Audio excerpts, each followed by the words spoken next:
Court में आ रहा है सबको एक नज़र से देखें, किसी में भी भेदभाव ना करें और सबके एक रूप से और उनकी राइट्स को इन्फोर्स करें। मैं मोहित और आप देख रहे हैं MLG न्यूज़ TV। हमारे साथ शैलजा जी मौजूद हैं जो कि उन्होंने अभी वाले दिन उन्होंने एक UPSC का पेपर क्रैक किया है और जज बनी है। मैम बहुत बहुत धन्यवाद आपका। धन्यवाद। तो ये जो जर्नी आपकी स्टार्ट हुई है इसके बारे में कुछ बताइए। देखिए, सबसे पहले तो आपको, अगर आप जुडिशरी ज्वाइन करना चाहते हो, अपना टारगेट फ़िक्स करिए।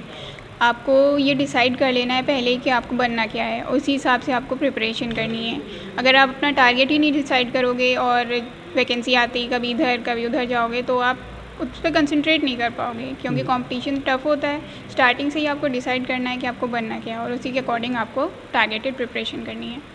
अगर कोई भी जैसे किसी को जज बनना हो तो उसके लिए बेसिक फॉर्मेट क्या रहेगा, किस तरीके से स्टडी करें, क्या सब्जेक्ट लें, और एक प्लानिंग होती है ना स्मूथली जो स्टार्टिंग से प्लान रहती है उसे क्या चाहिए? देखिए, सबसे ज़्यादा ज़रूरी है कि जब आप अपनी डिग्री कर रहे हो सबसे ज़्यादा प्रिपरेशन आप तभी करो, क्योंकि सबसे अच्छी तैयारी तभी होती है और क्लास में सबसे ज़्यादा ध्यान देना चाहिए।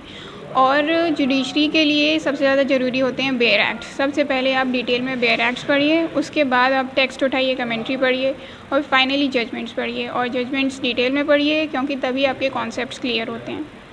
जैसे पापा आपके पहले से जज हैं, तो पापा से आपको क्या मोटिवेशन मिला और किस तरीके से उन्होंने आपको मतलब प्रेरित किया कि आपको यही जज बनना है? क्योंकि होता है कि जैसे बच्चों के खुद अलग एक मोटिव होता है कुछ बनने का, तो ये आपका ही डिसाइडमेंट था या पापा की तरह आप?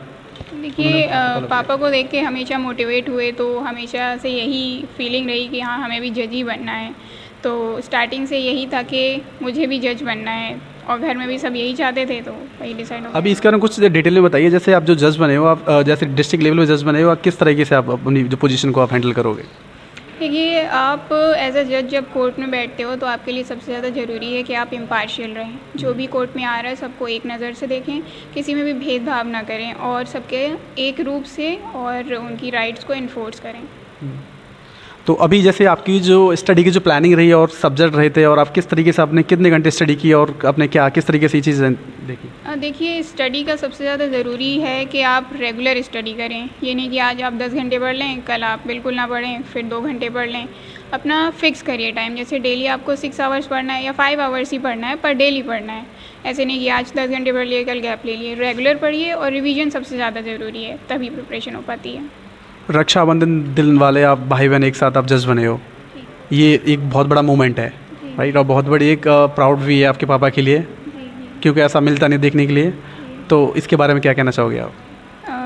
देखिए, मेहनत हर कोई करता है, पर शायद सफलता और फल तभी मिलती है जब हम ज़्यादा से ज़्यादा मेहनत करते हैं, और शायद ईश्वर का एक तोहफ़ा ही है कि इतने बड़े त्यौहार पे हम दोनों का रिज़ल्ट आया और हमारी पूरी फैमिली में इतनी खुशियाँ आ गई।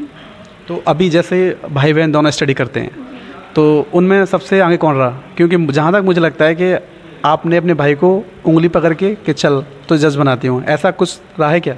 जी, वो छोटा है तो जाहिर सी बात है गाइडेंस मिली होगी उसे पूरे घर से ही, मुझसे ही नहीं, भैया से भी, पापा से भी, सभी से गाइडेंस मिली है। पर ऐसा नहीं है कि मैंने ही उसे गाइड करा है, उसने भी उतना ही मुझे भी करा जितना मैंने उसे करा है। साथ में सब कुछ डिस्कस करते थे, जो समझ में नहीं आता था साथ में डिस्कस करके तभी सॉल्व करते थे। स्कूलिंग कॉलेज आपने कहाँ से स्टार्ट किया और कौन सी कॉलेज से आपने ये सारी चीज़ें की? जी 10th तो मैंने Our Lady of Fatima Aligarh से करी थी, और फिर 12th एंड 10th निजी स्कूल बाराबंकी से करी थी, और LLB मैंने यूनिवर्सिटी ऑफ लखनऊ से करी है, और LLM doctor Ram Manohar Lohia national university Lucknow से करी है। जैसे मान के चलो मेरे को पापा हैं, वो कुछ अच्छा काम करते हैं, तो पापा से बहुत मोटिवेशन मिलता है। तो आपको पापा से किस तरीके का मोटिवेट मिला कि हमारे पापा ने जैसे बहुत अच्छा काम किया लोगों को, और एक अप्रिशिएट करते हैं लोग कि हाँ this is the good and right? जी, देखिए, पापा ने हमेशा ही हमें मोटिवेट करा है अपने वर्क से। पापा हमेशा ज़्यादा से ज़्यादा स्टडी करते थे, हमें मोटिवेट करते थे, और जब भी पापा घर पे आते थे हमें पढ़ाना कभी नहीं बोलते थे, हमेशा हमें पढ़ाते थे। फिक्स रेगुलर टाइम रहता था कि अभी इतना टाइम पढ़ाना है, तो पापा पढ़ाते ज़रूर थे। आपकी ज्वाइनिंग कब से और किस कोर्ट में आपका वो है आपका? देखिए, अभी इस बारे में कोई न्यूज़ तो नहीं आई है, अभी 3-4 महीने तो कम से कम लगेंगे इस जब में।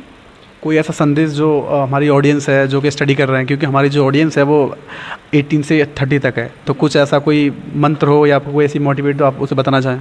देखिए, सबसे अच्छा मंत्र तो हार्ड वर्क ही है, और आप स्टार्टिंग से ही करिए हार्ड वर्क। जैसे ही आप फर्स्ट ईयर सेकेंड ईयर में आएँ, लॉ के सब्जेक्ट डिटेल से पढ़िए, ऐसा नहीं है कि आप कोचिंग में जाओगे तो आपको कुछ एक्स्ट्रा पढ़ने को मिलेगा। जो आपको क्लास में प्रोफेसर्स पढ़ा रहे हैं उसको भी सबसे ज़्यादा ध्यान दीजिए। और सबसे ज़्यादा ज़रूरी होती है सेल्फ स्टडी। जितनी ज़्यादा आप सेल्फ स्टडी करोगे उतना अच्छा आपको रिजल्ट मिलेगा। हमारे साथ शैलजा जी हाजिर थी और जिन्होंने जैसे डॉक्टर बी आर अम्बेडकर ने एक बात बोली है, शिक्षा वो शेरनी का दूध है, जो पिएगा वो दहाड़ेगा। तो उसी तरह से इन्होंने आज बहुत बड़ा मुकाम हासिल किया है और पूरे परिवार को काफ़ी गर्व है इन पे।